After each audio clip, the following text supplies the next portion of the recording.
नमस्कार, आप देख रहे हैं पहाड़ टीवी और मैं हूं आपके साथ स्मिता पटवार। चलिए रुक करेंगे उत्तराखंड की तमाम बड़ी खबरों का, लेकिन उससे पहले एक नजर आज की हेडलाइंस पर। सीएम पुष्कर सिंह धामी ने किया टनकपुर में सीएम कैंप कार्यालय का विधिवत उद्घाटन। रानी पोखरी की जाखर नदी पर बने नवनिर्मित पुल पर बाइक का एक्सीडेंट, एक युवक की मौत। मसूरी के एमपीजी कॉलेज में मेरठ के प्रोफेसर को प्राचार्य बनाने का विरोध, पालिका अध्यक्ष पर आरोप। 29 शहरों के 139 केंद्रों पर 30 सितंबर को होगी यूटीईटी की परीक्षा। लॉयंस क्लब और लॉयंस क्लब मसूरी हिल्स के अधिष्ठापन समारोह में शिरकत करने पहुंचे कैबिनेट मंत्री प्रेमचंद अग्रवाल ने सभी नवनियुक्त पदाधिकारियों को बधाई दी। वहीं मीडिया से बातचीत करते हुए प्रेमचंद अग्रवाल ने कहा कि भर्ती घोटाले में उनका कुछ लेना देना नहीं है और जो भी भर्तियां उनके कार्यकाल में हुई है नियमानुसार की गई है। उन्होंने कहा कि मीडिया द्वारा उनको दिल्ली तलब करने की खबरों को संचालित किया जा रहा है जो बेबुनियाद है। उन्होंने कहा कि 2 सितंबर को भारतीय जनता पार्टी के शासित राज्यों के मुख्यमंत्री की बैठक दिल्ली में है, जिसमें प्रदेश के मुख्यमंत्री पुष्कर सिंह धामी ने बैठक के लिए उनको नामित किया है, जिसको लेकर वो 2 सितंबर को दिल्ली जाएंगे। देखिए, लॉयंस क्लब मसूरी में जो आज इनका इंस्टॉलेशन कार्यक्रम था, तो ये इनकी परंपरा भी है कि जो नया अध्यक्ष निर्वाचित होता है उसका इंस्टॉलेशन का कार्यक्रम बहुत अच्छे ढंग से बड़े उत्साह के साथ लोग मनाते हैं। वो कार्यक्रम यहाँ संपन्न हुआ। इसमें अनुज जी हमारे लॉयंस क्लब के अध्यक्ष यहाँ पे आज नए सत्र के लिए आज निर्वाचित हुए हैं। उनको यहाँ पे सभी लोगों ने उनको सपोर्ट किया है। मैं उनको बधाई दे रहा हूँ और उम्मीद कर रहा हूँ कि जैसा मैंने कहा कि लॉयंस क्लब बहुत से रचनात्मक कार्य करता है समाज के उत्थान के लिए, चाहे वृक्षारोपण हो, चाहे किसी गरीब की मदद करनी हो, और इनके उसमें कहा भी गया है 20 सर्व, यानी कि किस प्रकार से ये सेवा करें, उस भाव से इस काम अपने क्लब के तमाम मेंबर्स के साथ ही करेंगे। मैं इनको शुभकामनाएं दी। तो आप अंदाज लगा सकते हैं कि किस प्रकार से नियोजित तरीके से कार्यक्रम चल रहा था पिछले दिनों से। मैं सुबह डोईवाला में जो हमारे बच्चों ने 31 पदक हासिल किए, उनके सम्मान के कार्यक्रम में था। फिर मैं गणेश उत्सव के कार्यक्रम में था, एक दूसरे कार्यक्रम में ऋषिकेश में था।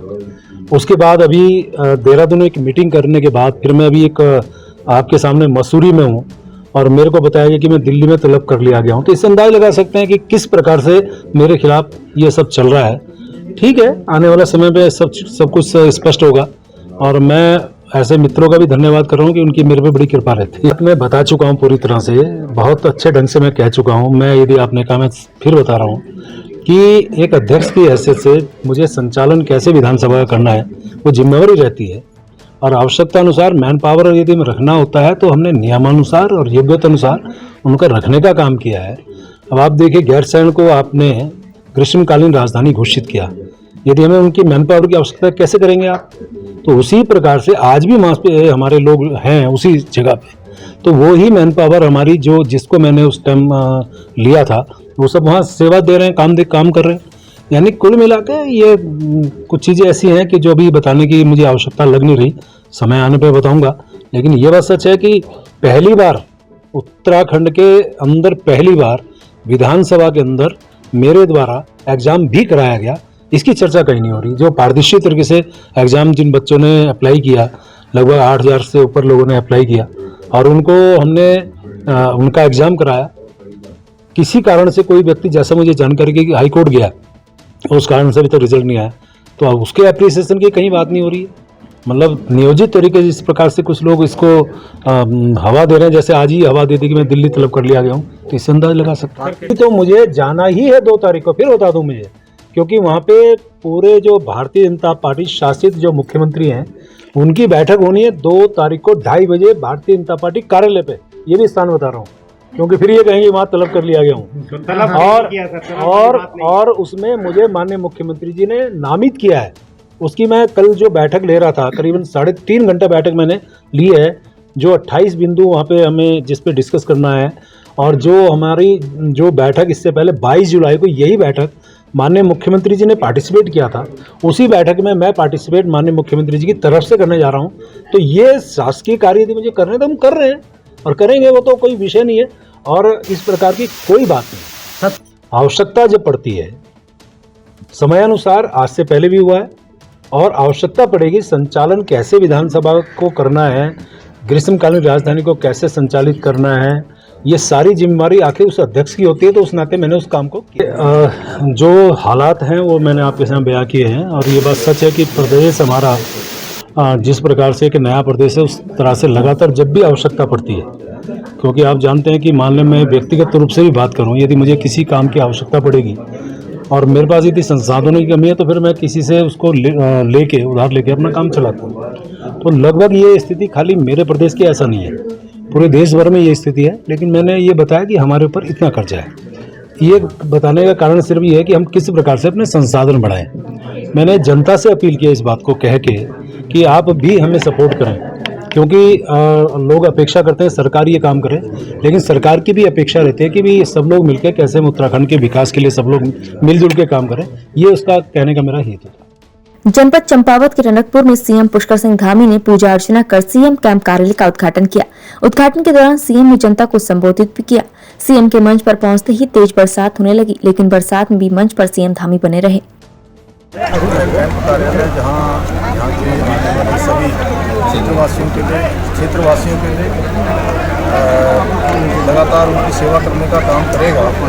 आसपास के क्षेत्रों को भी जोड़ेगा, चाहे हमारे आसपास के क्षेत्र में विधानसभा चंपावत के अलावा जो लोग आसपास के यहाँ पर संपर्क करेंगे और मुख्यमंत्री मुख्य कार्यालय से देहरादून से भी संपर्क करेगा, यहाँ के जिलाधिकारी कार्यालय से भी संपर्क करेगा, शासन से लगातार संपर्क और समन्वय करके जहाँ समस्याओं के समाधान के लिए काम करेगा, वहीं विकास के कामों को आगे बढ़ाने में ये कार्यालय योगी साहब सर विपक्ष के पास सही मायने में कोई मुद्दा नहीं है और भ्रष्टाचार के खिलाफ हम लोगों ने स्वयं ही मुहिम छोड़ी है और ये कोई इसका हम राजनीतिकरण नहीं करना चाहते हैं। हमने कहा है कि इसमें ये बात नहीं है कि किस कालखंड में कौन सा घोटाला हुआ, कौन से घपले हुए हैं, चाहे जिस कालखंड में भी घोटाले हुए हैं उसकी जांच हो रही है। एसटीएफ उत्तराखंड की जांच कर रही है, कुछ मामलों में विजिलेंस जांच शुरू करने वाली है।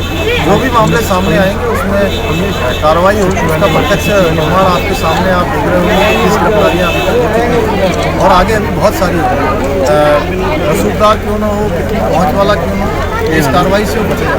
क्या मैंने कहा कि जो बड़ी कार्रवाई होगी उस बड़ी कार्रवाई से ध्यान भटकाने के लिए इस प्रकार की चीज़ें आई, उसके बाद विधानसभा वाले मामले में कहा है विधानसभा अपने स्तर से जाँच करेंगे। सर जिले बनने की प्रयास लगाए। उत्तराखंड के अंदर लंबे समय से मांग है कि जिलों का पुनर्गठन होना चाहिए, नए जिले बनने, उसको लेकर जल्दी हम जनप्रतिनिधियों से बात करेंगे, उनके सुझाव लेंगे, उसके आधार पर सरकार आगे। गरीब जनता के लिए माननीय मुख्यमंत्री जी की एक सौगात है। जो भी गरीब आदमी आज चंपावत में जो कैंप खड़ा हुआ, चाहे मंच तांबे से हो, रीठा से हो, अपने लोहाघाट से, नदिया घाटी क्षेत्र से हो, सभी लोगों की जो लोग आ रहे हैं आर्थिक सहायता है, जिससे कोई भी परेशानी है, उस कैंप कार्यालय में जो भी अधिकारी बैठे हैं उनके जनता का समस्याओं का समाधान किया जा रहा है। तो देहरादून जाना पड़ता था जिस जनता गरीब जनता ने, वो चंपावत में बैठ कर उनका काम किया जा रहा है। टनकपुर में जो आज माननीय मुख्यमंत्री जी पुष्कर धामी के लिए जो कैंप कार्यालय खोला गया है, उससे जनता जो बनबसा की है, हमारी पूर्णागिरी, सब जो गरीब जनता है उसको पूरा लाभ मिलेगा और जो उनकी समस्याएं होंगी उन्हें देहरादून में जाना करके इसी कैंप कार्यालय से सॉल्व हो जाएगी। मसूरी एमपीजी कॉलेज में प्राचार्य की नियुक्ति को लेकर छात्र संघ ने विरोध शुरू कर दिया है। मसूरी एमपीजी कॉलेज में मेरिट से प्रोफेसर को प्राचार्य के पद पर नियुक्त किया जा रहा है। इसको लेकर कॉलेज प्रबंधन समिति द्वारा सभी कार्रवाई कर कुलपति को अनुमोदन के लिए भेजा गया है, जिसका छात्रों द्वारा विरोध किया जा रहा है। छात्र संघ अध्यक्ष प्रिंस पवार और छात्रों का कहना है कि उत्तराखंड में जिस तरीके से नियुक्ति में धांधली चल रही है, उसी तरह मसूरी एमपीजी कॉलेज में भी प्राचार्य की नियुक्ति को लेकर धांधली की गई है। उन्होंने कहा कि मसूरी एमपीजी कॉलेज में भी परिवारवाद की राजनीति चल रही है। बाहरी व्यक्ति को मसूरी एमपीजी कॉलेज का प्राचार्य बनाया जा रहा है, जो बर्दाश्त नहीं किया जाएगा। बड़ा दुर्भाग्यपूर्ण है कि मसूरी में एक लौता उच्च शिक्षा विद्यालय है और उसमें अनेकों चीज अभी सुधार के लिए बची हुई है, परंतु जब जब यहाँ पे कुछ नई चीज आती है तो उसमें धांधलेबाजी का नाम जरूर आता है। जैसे यहाँ पर अभी आया है कि नवनियुक्त प्रिंसिपल यहाँ पर आने वाले हैं, उनका चयन हो चुका है, परंतु किस आधार पर ये मसूरी को पता ही नहीं, किस आधार पर सिर्फ एक लौता शिक्षक विद्यालय, उस पर भी नहीं पता कि एक प्रिंसिपल आने पर किस आधार पर। हमारी इन कुलपति जी से, प्रबंधक समिति जी से एक ही मांग है कि सबसे पहले यहाँ पे एक गठन होना चाहिए, आयोग गठन होना चाहिए, जिसके आधार पर यहाँ पे प्रिंसिपल ही नहीं बल्कि जितने भी पद यहाँ पे रिक्त हैं शिक्षक पद पे, उन सबकी नियुक्ति एक योग्यता का यहाँ पे टीचर आ जाए। उसी प्रकार प्रिंसिपल भी एक योग्य प्रिंसिपल आए। तो हमारी इनसे यही मांग है कि सबसे पहले एक आयोग का गठन करें, उच्च शिक्षा मंत्री जी से भी उनका जिक्र रखें। तो हमारी इनसे यही मांग है। ये सबसे बड़ी दुर्भाग्य की बात है कि अपने उत्तराखंड में ही न जाने कितने लोग योग्य होंगे, लेकिन उनसे हटकर हम बाहर वालों को मौका दे रहे हैं, तो ये भी एक गलत बात है। बल्कि अपने ही उत्तराखंड में अगर उनको हम आगे बढ़ाएं, उन लोगों को मौका दें, तो ये बहुत अच्छा होगा हमारे लिए। प्रबंधन समिति के बारे में क्या कहना चाहिए? प्रबंधन समिति से हमारा सबसे पहले तो एक यही मांग है कि एक आयोग बनाया जाए जिसके आधार पर महाविद्यालय में नियुक्तियां हो जाए। अगर ये हमारी बातों को संज्ञान में नहीं लेते हैं और इनका कोई भी संज्ञान में नहीं लेते हैं, तो हम आगे उग्र आंदोलन के लिए बाधित होंगे। हर वर्ष की तरह इस वर्ष भी जिला मुख्यालय पौड़ी में गणेश चतुर्थी के पावन अवसर पर श्री गणेश महोत्सव सेवा समिति द्वारा गाजे बाजे के साथ नगर में श्री गणेश की प्रतिमा के साथ यात्रा निकाली गई। यात्रा देवप्रयाग से शुरू होकर पौड़ी के प्रमुख मार्गों से होते हुए लोअर बाजार में समाप्त हुई, जहां श्रद्धालुओं ने गणेश प्रतिमा की स्थापना की। जी, मेरा नाम संदीप वर्मा है और ये लोअर बाजार में गत वर्षों की भांति हमारे यहाँ गणेश चतुर्थी का प्रोग्राम किया जाता है। इसमें 2 साल से कोरोना के कारण ये प्रोग्राम नहीं हो पाया था। अब ये आज से शुरुआत है इसकी और ये प्रोग्राम 10 तारीख तक चलेगा। यहाँ पे 10 दिन का प्रोग्राम है। 10 तारीख में ये देव मूर्ति यहाँ से देवप्रयाग जाएगी और देवप्रयाग में इसका विसर्जन किया जाएगा। जनपद नैनीताल के तल्लीताल में गणेश चतुर्थी पर्व धूमधाम से मनाया गया। इस मौके पर भगवान गणेश के पंडाल को फूल मालाओं और विद्युत लड़ियों से सजाया गया। इस अवसर पर नैनीताल विधायक सरिता आर्य ने महिलाओं के साथ गणेश भगवान की पूजा अर्चना भी की। पर्वतीय क्षेत्रों में हो रही मूसलाधार बारिश से जहां पूरे देश की नदियां उफान पर हैं, वहीं कालाडूंगी तहसील अंतर्गत धापला ग्राम सभा का संपर्क पूर्ण रूप से टूट चुका है। पहाड़ों में हो रही मूसलाधार बरसात के कारण निहाल नदी अपने उफान पर है और कालाडूंगी को धापला ग्राम सभा से जोड़ने वाला मार्ग पूर्ण रूप से बह गया है। वहीं धापला ग्राम सभा के ग्राम प्रधान दयानंद आर्य ने बताया कि कई बार शासन प्रशासन को अवगत कराने के बाद भी शासन प्रशासन मुख दर्शक बना बैठा है। धापला ग्राम सभा की सुध देने वाला कोई नहीं है। उत्तराखंड वासियों को मैं हाथ जोड़ के निवेदन करता हूं कि हमारा गांव धापला कोटा बाग के अंदर आता है, जो कि नाहल नदी ने इस टाइम बहुत रुद्र रूप ले रखा है। ना कोई प्रशासन, ना कोई देखने वाला, सिर्फ यहाँ पे मौजूद है गांव वाले। ना आने जाने का रास्ता है, लोग दवाई लेने के लिए भी बड़ी मुसीबत में हैं। ना पानी है और ना ही खाने को कुछ है यहाँ पे, ना यहाँ के लोग देखते हैं। और प्रशासन से निवेदन है कि कृपया इस गांव का सर्वे करें और जल्दी इस नाहल के ऊपर कुछ ना कुछ इंतजाम करें। धन्यवाद। ग्राम पंचायत धापला में आज लगातार तेज़ बारिश से निहाल नदी उफान पर आ गई, जिसमें कई ग्रामीण निहाल नदी में फंस गए और निहाल नदी द्वारा जो धापला कालाडूंगी आवाजाही का जो रास्ता है वो पूर्ण रूप से कट चुका है। रास्ते में लगभग 20-25 फीट खाई पड़ चुकी है, जिससे ग्रामीणों को गाड़ी या वाहन तो कोई जा नहीं सकता है। इसके अलावा कोई भी पैदल यात्री यहाँ पर नहीं उतर सकता है नदी में। हम प्रशासन से कई बार गुहार लगा चुके हैं और सरकार के सामने बात को मीडिया के माध्यम से, अखबारों के माध्यम से रख चुके हैं। उसके बावजूद भी कोई सरकार या प्रशासन इसकी सूच नहीं ले पा रहा, ना ही सरकार तक हमारी बात पहुँच रही है। मैं सरकार और प्रशासन से ये निवेदन करता हूँ, शीघ्र कोई ना कोई ऐसा ठोस कदम उठाया जाए जिससे हम ग्रामवासियों का इस बारिश के मौसम में आवागमन की सुविधा बनी रहे, चिकित्सा की सुविधा बनी रहे। पिथौरागढ़ जिले के हरडिया नाले के पास एक बार फिर बारिश ने अपना कहर बरपाया है। कल शाम को बारिश शुरू हुई तो आने जाने वाली गाड़ियों को काफी दिक्कतों का सामना करना पड़ा। इसी बीच एक ऑल्टो कार बड़े पत्थर की चपेट में आ गई। इससे गाड़ी को काफी नुकसान पहुंचा। उसके अंदर बैठे हुए यात्री बाल बाल बचे। उत्तराखंड शिक्षक पात्रता परीक्षा यानी UTET आगामी 30 सितंबर को आयोजित होगी। इसके लिए प्रदेश के 29 शहरों में 139 परीक्षा केंद्र बनाए गए हैं, जिसमें 60,300 परीक्षार्थी शामिल होंगे। वहीं परीक्षा 2 पालियों में होगी। आपको बता दें कि उत्तराखंड में प्राथमिक और जूनियर शिक्षक बनने के लिए उत्तराखंड शिक्षक पात्रता परीक्षा 30 सितंबर को होने जा रही है। उत्तराखंड विद्यालय शिक्षा परिषद की सचिव नीता तिवारी ने बताया कि उत्तराखंड शिक्षक पात्रता परीक्षा के लिए 29 शहरों में 139 परीक्षा केंद्र बनाए गए हैं। इन केंद्रों में 2 पालियों में परीक्षा संपन्न होगी। यूटेट की परीक्षा हमारी 30 सितंबर 2022 को 2 पालियों में संपन्न होगी और इसमें TT1 में हमारे पास में 29,545 और सेकंड में 30,755 परीक्षार्थी सम्मिलित होंगे। इसके लिए हमने 29 परीक्षा शहर बनाए हैं, जिनमें TT की परीक्षा संपन्न कराई जाएगी। परीक्षा 30 तारीख को 30 सितंबर को 2 पालियों में संपन्न होगी। परीक्षा संबंधी सारी तैयारियां हमारी बिल्कुल अंतिम चरण में परीक्षा संबंधी कार्य चल रहा है और जल्दी ही सारी तैयारियां सुनिश्चित कर दी। पिथौरागढ़ के तेजम तहसील के नाचनी के पास हरडिया नाले में बने बेली ब्रिज में विगत कुछ वर्षों से आवाजाही चल रही थी। कल दोपहर से हो रही लगातार भारी बारिश के कारण हरडिया नाला इतने उफान पर आया कि पुल के ऊपर से नाला बहने लगा और पश्चिमी छोर की तरफ से बैली ब्रिज धंसा हुआ प्रतीत हो रहा है। इसके साथ ही पिथौरागढ़ मुंसियारी की आवाजाही बिल्कुल रुक गई है। इसी के पास में बना हुआ दूसरा पुल निर्माणाधीन है, जो अभी विभाग को हस्तांतरित नहीं हो पाया है। जैसा कि कल तक यहाँ पर जिस पुलिया से गाड़ियाँ आवाजाही करती थी, वह पुलिया केवल मात्र 1 घंटे की बारिश से एकदम जमींदोज हो गई और जो ये बड़ा पुल यहाँ पर दिखाई दे रहा है, वह पुल विश्व बैंक की धरोहर जो कि अभी कार्यरत है, जो अभी लोक निर्माण विभाग को हस्तांतरित भी नहीं हो पाई है। मैं कैमरामैन से कहना चाहूँगा कि यह पुल जिसमें कल तक गाड़ियाँ लगातार इधर उधर आवाजाही कर रही थी, वह पुल आज एकदम जमींदोज हो गया है। यह क्षेत्र नाचनी के समीप हरड़िया नाले की है। हरड़िया नाला कितनी उफान पे आता है, यह एक जीता जागता उदाहरण यहाँ पर मैं कहना चाहूँगा। और जो यह पुल जमींदोज हुआ, इसका एक कारण जो ऊपर की पहाड़ी से लगातार हो रहे भूधसाव के कारण यह पुल आज भेंट चढ़ गया। और मैं कहना चाहूँगा कि जिस प्रकार से अभी तो वैकल्पिक व्यवस्था वर्ल्ड बैंक के वित्त पोषित यह पुल यहाँ पर बना हुआ है, हो सकता है कि इसमें गाड़ियों की आवाजाही वर्ल्ड बैंक की टीम ना करने दे, किंतु अभी जो कि हमारी जानकारी में आया कि इस पुल से बड़े वाहनों के लिए आवाजाही बिल्कुल एकदम रोकी गई है। केवल छोटे वाहन ही इसमें आवाजाही करेंगे।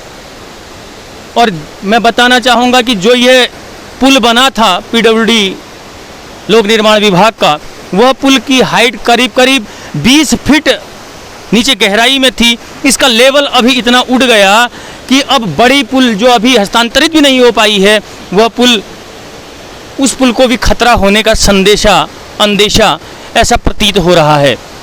और इस हरड़िया नाले के कारण, इस हरड़िया नाले ने जो रामगंगा नदी हमारी आती है, उस रामगंगा नदी में भी एक झील सी बना दी है, इससे कि यहाँ से ऊपर को जो 3 ग्राम पंचायतें हैं, चाहे वो रसियाबगढ़, भैंसखाल आदि नाचनी की ग्राम पंचायत, उसको भी एक खतरा बना हुआ है। सड़क सुरक्षा समिति की बैठक लेते हुए उत्तरकाशी जिलाधिकारी अभिषेक रोहेला ने सड़क दुर्घटनाओं की मजिस्ट्रेट जांच में तेजी लाने के निर्देश संबंधित एसडीएम को दिए। बुधवार को एनआईसी कक्ष में बैठक लेते हुए जिलाधिकारी ने सार्वजनिक सेवायान से दुर्घटना की समीक्षा करते हुए कहा कि मृतकों के आश्रितों को राहत राशि दिए जाने के लिए मजिस्ट्रेट जांच की आवश्यकता होती है, इसलिए मजिस्ट्रेट जांच की कार्यवाही समय अंतर्गत सुनिश्चित की जाए। मसूरी गणेश उत्सव सेवा समिति के तत्वाधान में गणेश चतुर्थी उत्सव के तहत सनातन धर्म मंदिर में भगवान गणेश की मूर्ति पारंपरिक रीति रिवाज, पूजा अर्चना और उल्लास के साथ स्थापित की गई। इसके पूर्व घंटाघर से शोभा यात्रा निकाली गई, जिसमें श्रद्धालुओं ने भजन कीर्तन कर भगवान गणेश का आशीर्वाद लिया। मौर्या सबको रिद्धि सिद्धि दे, खुशियाँ दे, बरकत दे और घर के कले क्लेश खत्म करें, सबको अपना आशीर्वाद दें। ये गणेश जी से हमारी हाथ जोड़ के विनती है। कितने का कार्यक्रम है? ये हमारा 14 साल है और गणेश जी की कृपा से आगे जब तक वो आशीर्वाद देते रहेंगे, वैसे तो हमेशा देंगे, हमेशा चलता रहेगा। ये 14 साल है, ये 5 दिन का कार्यक्रम है। 3 तारीख को यहाँ पे भजन संध्या है, 4 तारीख को यहाँ से शोभा यात्रा जन्म पुत्र जाएगी, वहाँ पे विसर्जन किया जाएगा। 14 साल से हम ये मना रहे हैं। आज चौथा प्रोग्राम है। महामाई की कृपा से, गणेश जी की कृपा से बहुत अच्छा प्रोग्राम होगा। काफ़ी पब्लिक उसमें आना चाहिए और सब जितना भी विघ्न है, दुख है, सबके दूर होना चाहिए, यही हमारी प्रार्थना है। 3 तारीख को कथा भजन है, 4 तारीख का भंडारा और विसर्जन है। यहाँ से यमुना ब्रिज होते हुए यहाँ से शोभा यात्रा निकाल के यमुना ब्रिज तक हो जाएंगे सबके साथ। भारत सरकार के पशुपालन एवं डेयरी विभाग की तरफ से चलाई जा रही एक स्वास्थ्य योजना के तहत गोविंद वल्लभ पंत कृषि विश्वविद्यालय पंतनगर के पशु चिकित्सक एवं पशुपालन महाविद्यालय में 2 दिवसीय प्रशिक्षण शिविर का आयोजन किया गया। इस शिविर में उधम सिंह नगर और नैनीताल जनपद के 30 वन गुज्जरों को 2 दिवसीय प्रशिक्षण शिविर में पशुपालन से संबंधित प्रशिक्षण दिया गया। ये जो प्रशिक्षण है, इसका जो मेन श्रेय है डॉक्टर RK सिंह, भूतपूर्व डायरेक्टर IVRI और एक स्वास्थ्य योजना के जो निदेशक हैं उनके द्वारा इसका आयोजन किया जा रहा है। हमारा इसमें सहयोग है, पशु चिकित्सा महाविद्यालय इसमें डॉक्टर साहब को पूरा सहयोग दे रहा है। ये 2 दिवसीय कार्यशाला जो है इसमें करीब 60 से लेकर 70 तक जो है प्रतिभागी इसमें भाग ले रहे हैं जो है। और ख़ासकर ये जो कार्यशाला है ये वनगुजरों के लिए आयोजित की गई है, क्योंकि वनगुजरों का मेन जो व्यवसाय है वो गाय और भैंस को पालना है। खासकर इनकी गोजरी प्रजाति की जो भैंस है उसी का ये पालन करते हैं और उसी का दूध और इसके जो प्रोडक्ट हैं उनको बेचने के बाद ये अपना जीवन यापन करते हैं। और इस कार्यशाला का मेन ध्येय जो है पशुपालन के बारे में इन वनगुजरों को बताना है, इनको पूरा ज्ञान देना है ताकि इनके जानवर स्वस्थ रहें जो है, और इसमें जो बीमारी है उसकी रोकथाम करें और समय आने पर ये इसका इलाज भी कर सकें। पंतनगर यूनिवर्सिटी के द्वारा जो पशुपालन विभाग के माध्यम से वनगुजर समुदाय को प्रशिक्षित किया जा रहा है, इससे जो है समुदाय को जो पशु से संबंधित जो बीमारियां उससे लेकर काफ़ी फ़ायदा मिलने वाला है। और समुदाय के युवाओं द्वारा जो है इसमें प्रशिक्षण भाग लेकर जो है युवा और पशुपालन विभाग जो है एकदम साथ में जुड़कर समन्वय बनाकर जो है कोऑर्डिनेट करेंगे और आने वाले टाइम के लिए बेहतर स्वास्थ्य सुविधाओं का फ़ायदा उठा सकते हैं। डीन साहब ने जो है कल हमारे प्रशिक्षण कार्यक्रम में आकर जो है पूरी तरीके से आश्वस्त किया है और समय समय पर सारी सुविधाओं का बेनिफिट्स देने के लिए हम लोगों को आश्वासन दिया है। ये वन हेल्थ प्रोजेक्ट के माध्यम से हम लोगों को वनगुजर समुदाय को शामिल किया है, जिसमें जो है उधम सिंह नगर, नैनीताल, हरिद्वार और देहरादून के जनपदों को शामिल किया है और 50 युवाओं को प्रशिक्षण दिया है। विधानसभा डोईवाला के थानो क्षेत्र का राजकीय उच्च माध्यमिक विद्यालय मीणावाला जो कि रायपुर ब्लॉक देहरादून में आता है, इस स्कूल का भवन बेहद जर्जर हालत में है। कभी भी स्कूल की छत बच्चों पर आफत बनकर टूट सकती है, लेकिन शिक्षा विभाग शायद किसी बड़ी अनहोनी होने के इंतजार में है, क्योंकि क्षेत्र के लोगों और स्कूल के शिक्षकों के साथ बच्चों के अभिभावकों ने कई बार शिक्षा विभाग के अधिकारियों को इस जर्जर भवन के बारे में अवगत कराया है और स्कूल की मरम्मत की गुहार लगाई, लेकिन शिक्षा विभाग के अधिकारी नींद से जागने को तैयार नहीं है। रामनगर डांडा ग्राम पंचायत का ये स्कूल भवन 31 साल पहले 1991 में बना था। इसके बाद से इसकी मरम्मत के नाम पर मामूली धनराशि स्कूल को दी गई। शिक्षा विभाग की अनदेखी स्कूल में पढ़ने वाले 22 बच्चों पर कभी भी भारी पड़ सकती है। शिक्षक और अभिभावक बेहद चिंतित हैं और शासन प्रशासन से स्कूल की मरम्मत या फिर नए भवन की मांग कर रहे हैं। 30 साल पुरानी बिल्डिंग है जी। अच्छा जी। तो और क्या चाहते हैं, क्या होना चाहिए? इसका जो है सर, जैसे बारिश आ जाए तो हम बच्चों को नहीं भेजते यहाँ, क्योंकि डर लगता है कि कहीं ऐसा ना हो। जैसे हम टीवी में देखते हैं कि साहब वहाँ बिल्डिंग गिर गई, बच्चों का ये हादसा हो गया, भगवान न करे कभी ऐसा हो जाए। और ये गुरुजी से भी विभाग से भी गुजारिश है कि मतलब इस बिल्डिंग की मरम्मत हो जाए। तो बच्चों को भेजते हुए डर लगता है जी।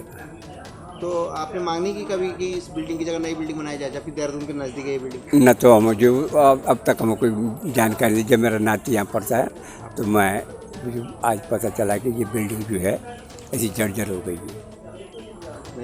नई बिल्डिंग बन जाए या इसकी मरम्मत हो जाए तो तब जाके जो है अच्छा रहता है। ये तरह से इस स्कूल की समिति प्रबंधक का अध्यक्ष भी हूँ और अध्यक्ष होने के नाते मैं ये चाहूँगा सरकार से हमारी ये सर्वप्रथम मांग है कि इस विद्यालय भवन का जो बिल्डिंग है ये बहुत जर्जर हो चुकी है, तो इसको जो है दोबारा पुनः स्थापित करने के लिए सरकार से हम इसके लिए चाहेंगे कि सरकार कुछ योगदान दे और जो भी जिस तरीके से भी शिक्षा विभाग में ये जो कार्यक्रम जो पैसे वैसे आते हैं उनके लिए दोबारा बिल्डिंग अच्छी बिल्डिंग हो, अच्छा वो हो। हमने इस स्कूल के लिए काफ़ी बच्चों के लिए मेहनत भी की है, बच्चों को वो भी किया है।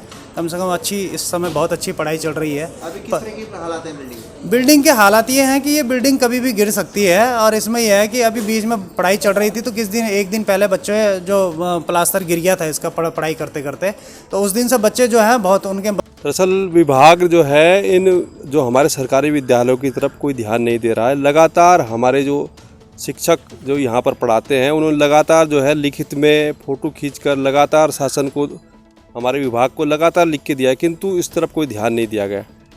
मुझे लगता है शासन तभी चेतेगा क्योंकि तभी सरकार कोई जो है पहल करती है जब कोई घटना हो जाती है। हमारे बच्चों या हमारे जो यहाँ पर अध्यापक पढ़ाते हैं उनके साथ कोई दुर्घटना हो जाएगी, तभी मुझे लग रहा सरकार की जो है सूद लेगा। सर, हमने जो उप शिक्षा अधिकारी, जिला शिक्षा अधिकारी, सभी लोगों को, सभी अधिकारियों को यहाँ से जो है बताया गया कि विद्यालय की हालत खस्ता है, उसको तुरंत जो है ठीक कराया जाए। छात्र हित में, शिक्षक हित में इसी विद्यालय की जो है लगातार छात्र संख्या भी लगातार बढ़ रही है। अगर ऐसी स्थिति रही तो फिर यहाँ पर जो है विभाग भी जो है बच्चे भेजने के लिए सोचेंगे कि भाई जो है यहाँ पर जो है हमारे बच्चों की सुरक्षा का ध्यान। देखिए ये जो विद्यालय है बिल्कुल हाईवे पे है और लगातार यहाँ से जो है एयरपोर्ट से अधिकारियों का आना जाना लगातार, मुख्यमंत्री, शिक्षा मंत्री लगातार यहाँ से आना जाना लगा रहता है। और इतनी जगह अच्छी जगह विद्यालय है, अगर इस विद्यालय को जो है सही मरम्मत हो जाए, सही विकास हो जाए तो यहाँ पर छात्र संख्या बढ़ सकती है। और यहाँ के जो अध्यापक हैं इस समय वर्तमान में वो बहुत अच्छे हैं। सर ये देखिए, अब हमने एक तरह से विभाग ने जिम्मेदारी सौंपी हुई है और हम नौकरी कर रहे हैं तो हमको करना है, काम तो करना पड़ेगा। लेकिन हम इसके लिए विभाग को लगभग अब 3 बार या 4 बार इसको प्रस्ताव बना के यहाँ से भेज चुके हैं और इसके अलग से प्रयास भी किए हैं कि हमने एनजीओ को भी हमने प्रस्ताव बना के यहाँ से भेजा है। तो जो ये होते हैं तो उन्होंने भी हमें आश्वासन दे रखा है कि हम जल्दी करेंगे, पर कम से कम लगभग 4 महीने हो गए हैं, उनकी तरफ से भी कोई रिस्पांस नहीं आया है। तो यहाँ पढ़ाते हैं खतरा लगता है? सर बहुत खतरा रहता है और कभी कभी पढ़ाते समय ना ये ऊपर से छत से प्लास्टर भी गिर जाता है। बच्चे छोटे लोग हैं अभी तक? नहीं, अभी ऐसे ऊपर वाले की कृपा या पानी भी टपकता है? हाँ, पानी टपकता है, इसमें दीवारों से पानी आ जाता है। क्या चाहते हैं, क्या होना चाहिए? सर बस हम ये चाह रहे हैं कि इसमें इस भवन की मरम्मत हो जाए, यदि और नई बिल्डिंग बन जाए तो बहुत अच्छी बात है। ये बिल्डिंग में बैठ के पढ़ रहे हो, डर लगता है? यस सर, डर लगता है। गिरी भी है कभी? यस सर, ऊपर से प्लास्टर गिर जाता है कभी कभी पढ़ते टाइम। यस सर, पानी भी टपकता है। पानी में टपकता है? यस सर, बरसातों में। डर लगता है बैठ के? Yes sir. क्या होना चाहिए? सर इसे पूरा रिनोवेट करवा देना चाहिए सर। तो इस बिल्डिंग में पढ़ रहे हो, डर लगता है यहाँ बैठ के? लगता है, कभी कभी पढ़ाते समय गिर जाता है, कभी कभी पढ़ाते समय किसी पे गिर जाता है या कहीं गिर जाता रहता है। तो डर लगता है यहाँ बैठ के? हाँ जी। क्या होना चाहिए? जी बन जाना चाहिए, बिल्कुल अच्छा बन जाना चाहिए, तब स्कूल अच्छा लग जाता है।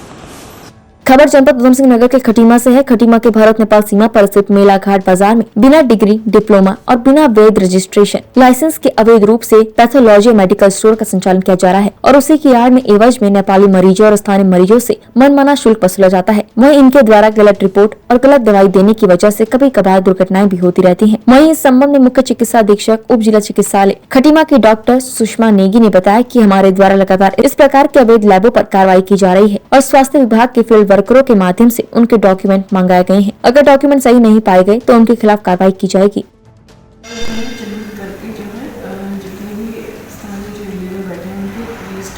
और हमारे द्वारा पिछले महीने ही 10-15 दिन पहले ही सबको जो है अपने स्टाफ द्वारा, फील्ड के स्टाफ द्वारा उनको सबको पेपर पकड़ा दिए ताकि वो आके अपनी जो है डिग्री, अपना रजिस्ट्रेशन और जो है सब पेपर चेक कराएं।